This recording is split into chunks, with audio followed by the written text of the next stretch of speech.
मैं आपके लिए उड़ाऊ पुत्र का दृष्टांत लेकर आई हूँ, जो आपको लूका के सुसमाचार में 15 अध्याय के 11 से 32 तक देखने को मिल जाएगा कि एक मनुष्य के 2 पुत्र थे। उनमें से छोटा पुत्र अपने पिता से कहता है कि संपत्ति में से मेरा हिस्सा मुझे दे दीजिए।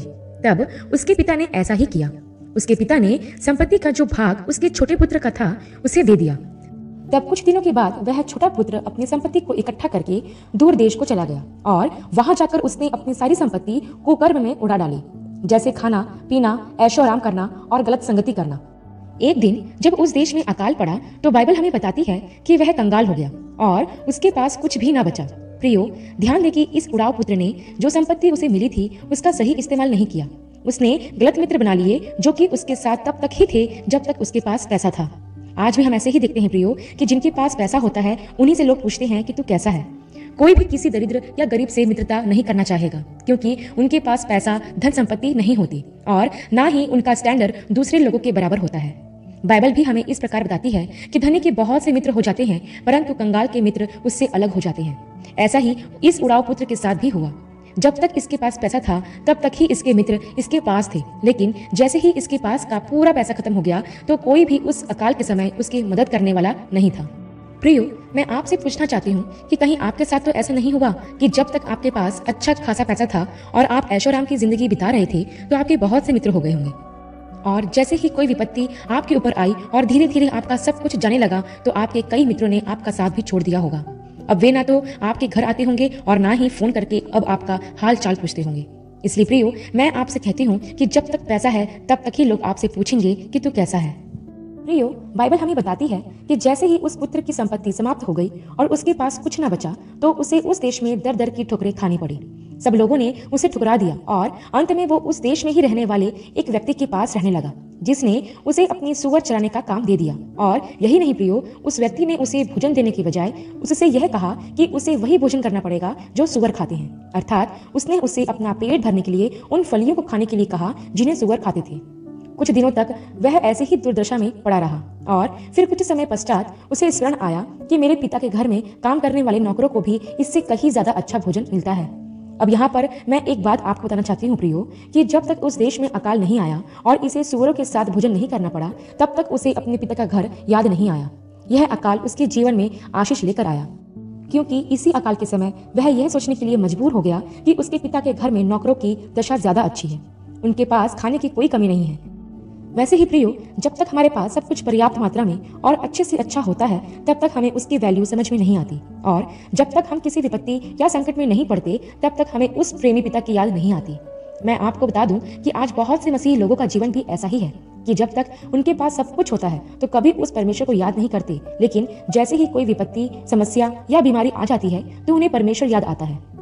तब फिर वो उपवास के साथ प्रार्थना करते हैं उस समस्या से निकलने के लिए। कहीं आपका जीवन तो ऐसा नहीं है जिसमें आप सिर्फ जरूरत पड़ने पर ही परमेश्वर को पुकारते हैं। आगे हम देखते हैं प्रियो कि जब उस उड़ाऊ पुत्र को इस बात की सुधि आई कि उसके पिता के घर में नौकरों को भी पेट भर भोजन मिलता है और मैं यहाँ भूखा मर रहा हूँ, तो उसने अपने मन में यह विचार किया कि मैं अपने पिता के घर वापस चला जाऊंगा तथा अपने पिता से क्षमा मांगूंगा और कहूंगा कि मैंने स्वर्ग के विरोध में और आपके विरोध में पाप किया है, इसलिए आप मुझे क्षमा कर दें। और कहूंगा मैं अब तेरा पुत्र कहलाने के योग्य नहीं रहा, इसलिए मुझे अपने मजदूरों की तरह ही रख ले, क्योंकि वह जानता था कि उसका पिता प्रेमी और दयालु है और वह उसे माफ जरूर करेगा।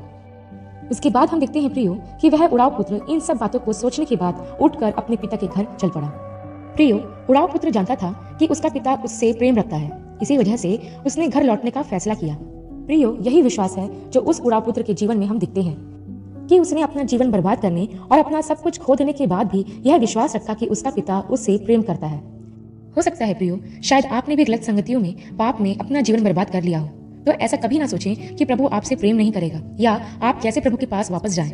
याद रखें प्रियो कि परमेश्वर इस दुनिया में सबसे ज्यादा प्यार आपसे करते हैं, इसलिए उसने आपको बचाने के लिए अपना इकलौता बेटा बलिदान होने के लिए दे दिया। इसलिए परमेश्वर के प्रेम पर कभी भी संदेह ना करें। आगे हम देखते हैं प्रियो कि जब वह उड़ाऊ पुत्र अपने घर के पास आया तो उसके पिता ने दूर ही से अपने बेटे को पहचान लिया और दौड़कर उसके पास गया और उसे गले लगाया और उसे बहुत चूमा। प्रियो, ध्यान दे कि उड़ाऊ पुत्र के घर छोड़कर जाने के बाद उसका पिता प्रतिदिन उसका इंतजार करता है और अपने घर के दरवाजे पर बैठकर हर दिन यही सोचता है कि शायद आज मेरा बेटा वापस आ जाएगा। कितना अद्भुत नजारा हम देखते हैं प्रियो कि कैसे एक पिता अपने बेटे की चिंता करता है और प्रतीक्षा करता है कि एक ना एक दिन उसका बेटा जरूर वापस आएगा। वैसे ही परमेश्वर भी इस दुनिया में खोए हुए हर एक व्यक्ति का इंतजार कर रहा है। वह अपनी बाहें फैलाए आपका इंतजार कर रहा है, क्योंकि वह आपसे बेइंतहा प्यार करता है। इतना प्यार जो शायद ही इस दुनिया में कोई करता हो। क्योंकि हम देखते हैं प्रियो कि इस दृष्टांत के द्वारा प्रभु यीशु मसीह ने लोगों को उस अगापे प्रेम के बारे में बताया। जैसा कि आगे हम इस दृष्टांत में देखते हैं कि जब वह उड़ाव पुत्र अपने पिता के घर वापस आया तो न सिर्फ उस पिता ने उसे अपने गले से लगाया, परंतु पिता ने अपने दासों से कहा कि जल्दी से एक अच्छे से अच्छा वस्त्र लाओ और मेरे बेटे को पहनाओ, और उसके हाथ में अंगूठी और पाँव में जूतियां पहनाओ, और एक पला हुआ पशु मारकर उसे पकाओ, ताकि हम सब आनंद करें। क्योंकि पिता इस प्रकार कहता है कि मेरा यह पुत्र मर गया था फिर जी गया है, खो गया था अब मिल गया है, और वे आनंद करने लगे। प्रियो, बाइबल हमें बताती है कि जब कोई पापी अपना मन फिराता है तो उस मन फिराने वाले पापी के लिए परमेश्वर के सामने स्वर्गदूत आनंद करते हैं। हाँ प्रियो, जब भी कोई व्यक्ति अपने पापों से पश्चाताप करता है, अपने गुनाहों को मान लेता है और अपने स्वर्गीय पिता के पास वापस आ जाता है तो स्वर्ग में बड़ा आनंद होता है। क्योंकि प्रभु की कभी भी यह इच्छा नहीं थी कि कोई भी नाश हो। परमेश्वर पिता सबको मन फिराव का अवसर देना चाहते हैं। वह हम सबसे प्रेम करते हैं और हर एक भटके हुओं का इंतजार कर रहे हैं कि वह वापस आ जाए, ताकि उसे गले लगाकर चूमे और उसके साथ अनंत काल तक आनंद करे। लेकिन प्रियो, इस दृष्टांत में हम देखते हैं कि जब उड़ाव पुत्र वापस आता है तो इसका बड़ा भाई इस बात से खुश होने के बजाय अपने पिता पर नाराज होता है।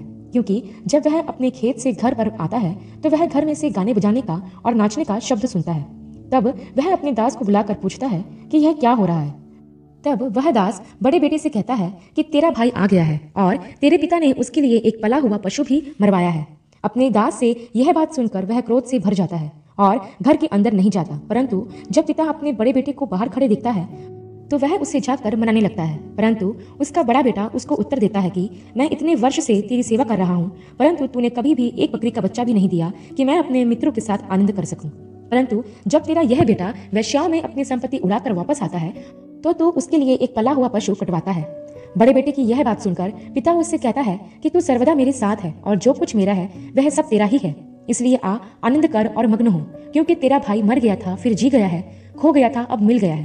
प्रियो, इस दृष्टांत में हम देखते हैं कि वह बेटा जो खो गया था जब वह वापस आता है तो वह अपने पिता के घर में होता है, लेकिन जो बेटा अपने पिता को छोड़कर नहीं गया वह घर के बाहर होता है। क्या आप इस अंतर को समझ पा रहे हो?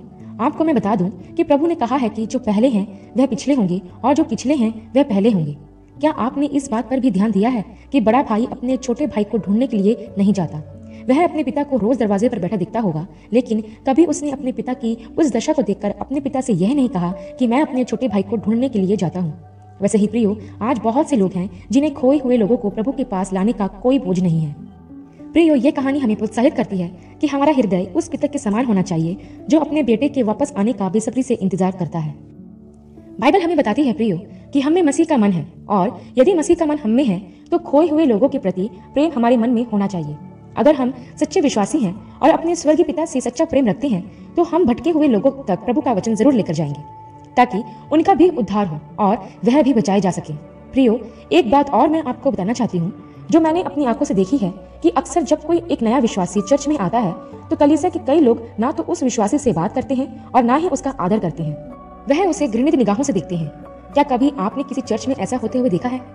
लेकिन प्रियो, हमें ऐसा बिल्कुल नहीं करना है। हमें सबसे प्रेम करना है, फिर चाहे वह हमारा शत्रु ही क्यों ना हो, और अपने प्रेम से उसके दिल को जीतना है। क्योंकि ध्यान रखे प्रियो कि परमेश्वर प्रेम है और वह आज भी हर एक भटके हुए व्यक्ति का इंतजार कर रहा है। अंत में एक सवाल मैं आप लोगों के लिए छोड़ना चाहती हूँ कि आपके पास कैसा दिल है, उस पिता के जैसा या उसके बड़े भाई के जैसा? अपने उत्तर हमें कमेंट बॉक्स में जरूर बताएं। आशा करती हूँ प्रियो, उड़ाव पुत्र का यह दृष्टांत आपके लिए आशीषमय रहा होगा। अगले वीडियो में एक नए विषय के साथ आपसे फिर मुलाकात होगी। तब तक के लिए आप सबको जय मसीह की।